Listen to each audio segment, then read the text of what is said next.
Have you ever felt like no matter how hard you try, you'll never be enough? Like the entire world is just waiting with bated breath for you to fail, to fall to your doom? I mean, I haven't. I'm perfect. But Houseki no Kuni is all about that. It's an upbeat anime where you watch its main character fall apart, over and over and over. The entire thing feels like your classic shonen, with its crude comedy, classic tropes, and beautifully choreographed fight scenes. And the best part? It feels real. This means no over-the-top battle shonen screaming, no melodramatic flashbacks, and no poorly written 5-minute long monologue about someone's inner demons. Emphasis on the poorly written part. That's it.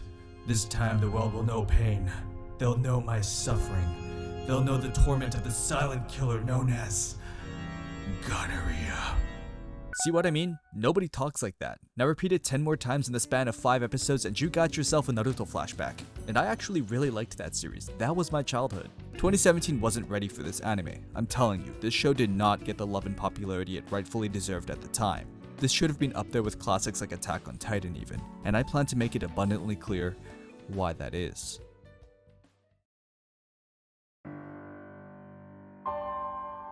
The world is eerily empty, inhabited by humanoid creatures made out of gems. They live in complete isolation on a single island, with no other land in sight. Yet, despite this isolation, they aren't alone. Enemies from afar, known as Lunarians, poach them for their gem bodies. We don't know what exactly happens to the people who get captured. All we know is that they're harvested, and whatever that entails is a complete mystery to the audience. The result of this is a suspenseful show where you're always wondering, who's next? At first, it might seem like your typical good versus evil story. Mysterious invaders and strong warriors, one fighting for survival, the other to enhance their rock collection. But the more you watch, the more you think to yourself, what the fuck am I watching and how did we get here? Don't worry, we'll go over this mess. One of the very first things we learn is that everyone has a job, going through their daily lives with a sense of purpose and sometimes even excitement. Whether it be fighting, patrolling, medical work, or even just creating clothes, each person has been given a role to them by their master. Wait, what? They made my bigoted goat ghetto bald! While some jobs seem unorthodox, there's a reason behind each one. So as a result of this, everyone works in tandem to make the world they live in a slightly better place. Except for our main character, Phos has basically no purpose throughout quite a bit of the season. They've been alive for over 300 years, yet in all that time, they've managed to accomplish nothing. Absolutely nothing. They're too fragile to fight, too scatterbrained to study, and too clumsy to help. So they're a NEET, the perfect self-insert. But out of left field, Bald Ghetto finally gives them a task. Could it be to help aid the front lines? Maybe it's to devise a counterattack against the Lunarians. Maybe it's to write an encyclopedia. That fucking sucks! Yet, as we go through the show, you'll begin to realize just how important that is. It's a show that constantly tricks you with its bright colors and charming characters, only to slowly chip away at them until you're left wondering how you got from such a lighthearted show to one of the most emotionally devastating transformations in an anime. And it does it all while looking absolutely fabulous. So let's talk about how it does that. The CGI in this show goes hard, and since I'm a CG generalist in training, keywords being in training, this show made my neurons go oonga boonga me like a lot. And since I'm going through Dunning-Kruger effects right now, I'm going to try and break down exactly why it's well made. Let's start with character design and why it works in CG as opposed to hand-drawn. They're fucking gems. Look, you can draw and simulate specularity in a 2D environment, however, the time commitment needed to texture to that level of detail would take forever to do because of how important shading is when it comes to gems, whereas with 3D you can just go into Substance Painter and crank up roughness, add layers of detail, metalness, emission, add more layers of detail that can be used over and over. Not quite like that. I'm paraphrasing and making it seem easier than it is, obviously. There was a ton of time and detail that was just put into the hair, as you can see from these graphics, with it taking months just to texture it alone. The silver lining to all those months of hard work is that the shading really shows off the efforts of the texture artists. The light refracts seamlessly across surfaces, giving it that polished but imperfect feeling that would otherwise take forever to animate consistently in 2D. Also, it's a model that you're working with, meaning you can actually texture shadows onto them. This type of technique is used a lot in the industry and is essentially just baking shading to help create consistency. I should also add that the camera angles are a pain when it comes to anime character design in 3D. This is because 3D anime characters are designed to be viewed in specific angles, with their shapes seemingly morphing when viewed in incorrect angles or lighting. This is why 2D characters look perfect in just about any angle. You can adjust character proportions on the fly, helping sell the illusion that it's natural movement, while 3D characters in those same angles can look silly, to say the least. However, the fact that even with this constraint they were able to make characters look consistently great is nothing short of genius to me. Also, to add on to this, the cinematography is top tier, which just makes what I stated before even more impressive. The camera flips around during fight scenes and hell, even during the most boring of shots, resulting in a dynamic feel that you wouldn't find anywhere else. Except for Nichijou.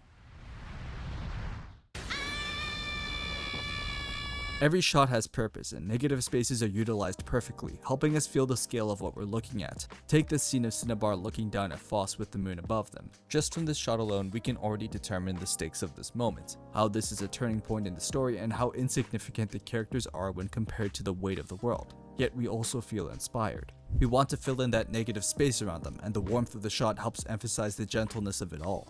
Yet despite all of that, the moon hangs right above their head, a constant reminder of what's to come. So the art's beautiful and all, but there's a reason it sometimes feels off.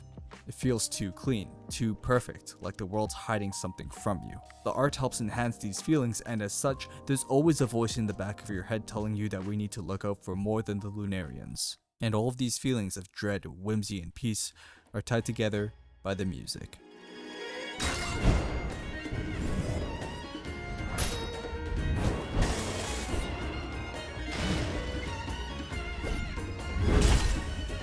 Do you hear that shit? Oh my god, this is easily in the top 3 OSTs that I've covered on this channel. Here are my top 3 songs from the soundtrack. They'll be playing in the background throughout this video. Each of them has a different atmosphere to them. Some of the songs can feel like they were coming straight out of Breath of the Wild, with a piano that plays minute staccatos that makes it seem like the instruments are having a conversation, while others come in with a firm piano paired with a xylophone that helps keep the tone dramatic, but not without some playful accents to help ground the piece, akin to something from Made in Abyss. Alright, that's enough. You gotta stop bringing up that damn The music's pink! I have nothing else to say on the matter. We need to move on to the next thing. I did way too much yapping on the CGI. But before I move on, make sure to like, comment, subscribe, follow me on Twitch, give me money, become parasocial, I'm your best friend! Okay, enough. Let's talk about what the hell's going on with the story. If you've watched my videos before, you'll know that we have a structure to these, which goes over the plot points I find relevant, a bit of a character analysis, and then I give it a rating paired with some critique after I finish glazing. So with that in mind, let's start by doing a bit of a recap of the show alongside some of its main themes. Our story starts off by establishing just how useless Phos is. You'll hear me call them that a lot since for over half the season, they are. Every single thing they do ends up being a mistake, and as a result, everyone is constantly dragged into their antics. But even though this happens time and time again, it's not like they never feel the guilt of it. It weighs down on them, and as such, it manifests into a question, a driving force for the story. How do I get stronger? The entire first season is the exploration of exactly that. How does someone who is born to be a failure overcome those intrinsic shortcomings to become a better person? Is it even possible? And if so, what would you be willing to sacrifice to achieve that goal? To Phos, that meant saying goodbye to their body and in turn, risking the lives of the people around them. As a result of this, the show was horrifying and sometimes felt like watching a train wreck. The stakes are there and all, but I think the real kicker is the fear of the unknown.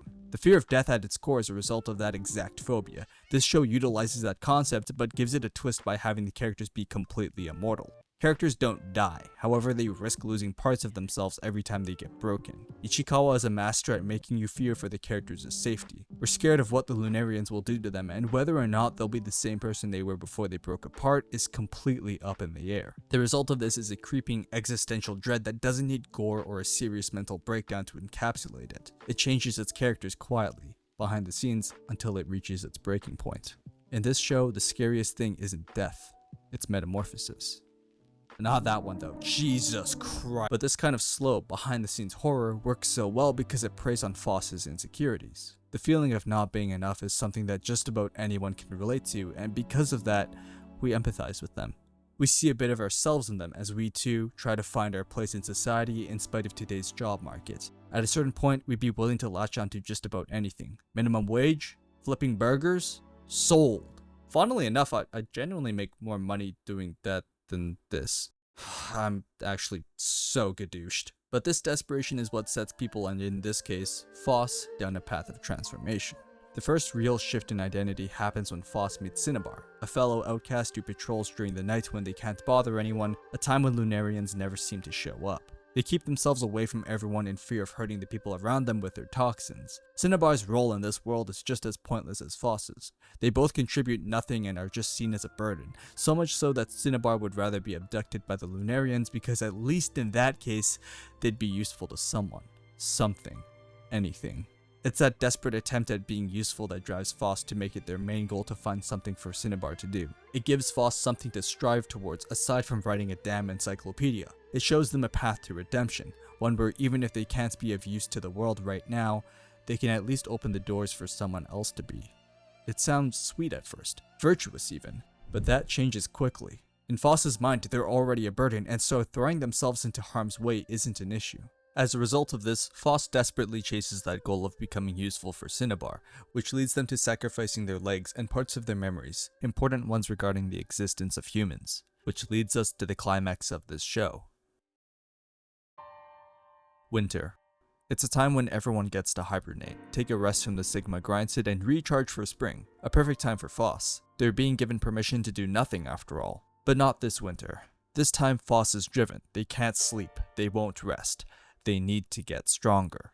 So they go outside, convincing Kongo to allow them to work. As a result of this, Kongo pairs Phos up with Antarcticite, a person who only operates during the winter as it's the only time they're whole. Antarcticite carries the team by themselves during the winter, fixing themselves up and breaking down screaming ice blocks so as to allow the others to sleep peacefully.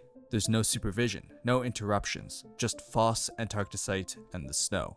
It's peaceful. It's isolated. It's the worst possible environment for someone who keeps trying to prove themselves.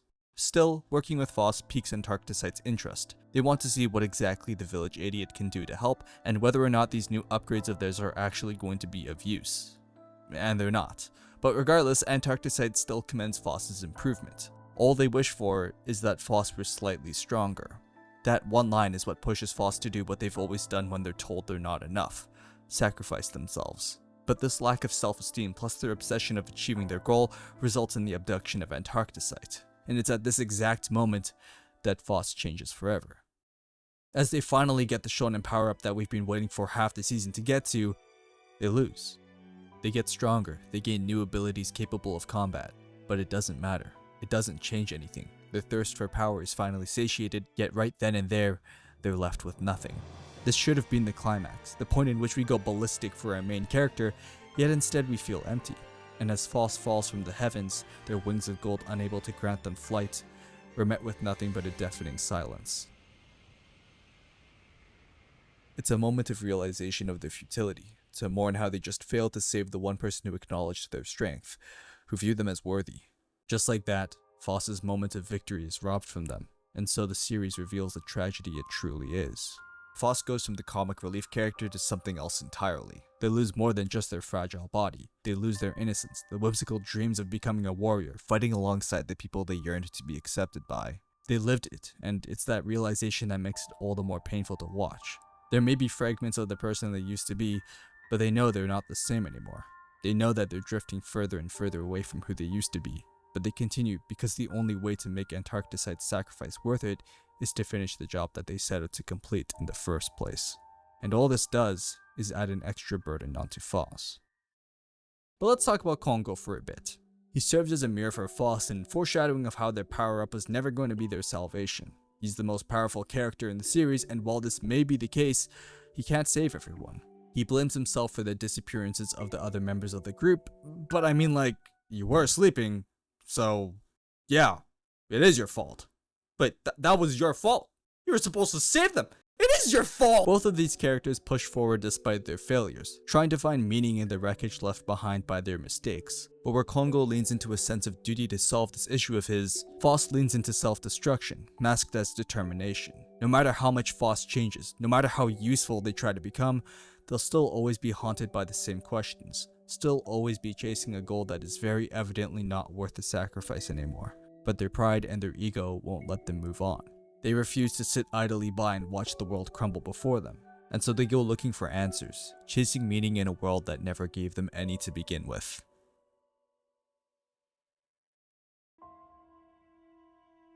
Foss begins their journey naive, fragile, and painfully unaware of the world around them. Kongo assigns them the task of writing an encyclopedia, a task that Foss immediately brushes to the side since it doesn't seem as glorious as fighting on the front lines. And yet, that quiet task, the one they initially rejected, becomes the very thing that they return to by the end of the season. Now that they have the strength, Foss begins to uncover the truths of this world, chasing the questions that have plagued them since the beginning. In many ways, Kongo was right. He saw something in Foss that even they were unable to see. That curiosity, that constant need for improvement was always there. It just needed more time to take root. But now that Foss is ready to learn, to see the world for what it truly is, they do it with a drive that borders on obsession, and it puts everyone at risk. It's a beautiful, tragic loop of ideals. What started off as too boring, too passive, and beneath them, ended up being the very thing that gives Foss direction. Because maybe if they'd understood the world better, they could have saved Antarcticite. Maybe if they'd just stayed put and done what they were told to do, they would have found their purpose. But there's nothing Foss can do now but continue along the path that has been revealed to them.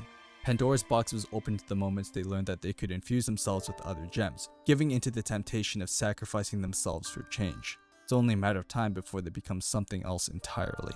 Just how much more can be lost before there's nothing left to lose? It's not a matter of if, it's a matter of when. 9.5 out of 10.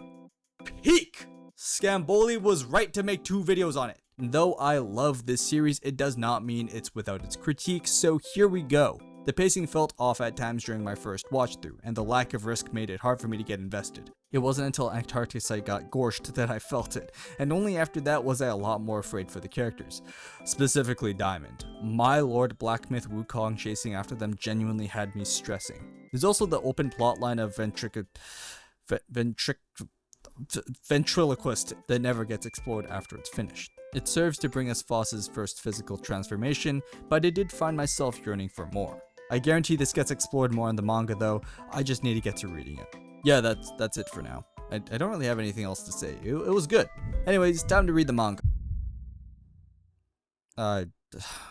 Not again. Subscribe. I had a lot of fun making this video and your support means a lot to me despite my memeing.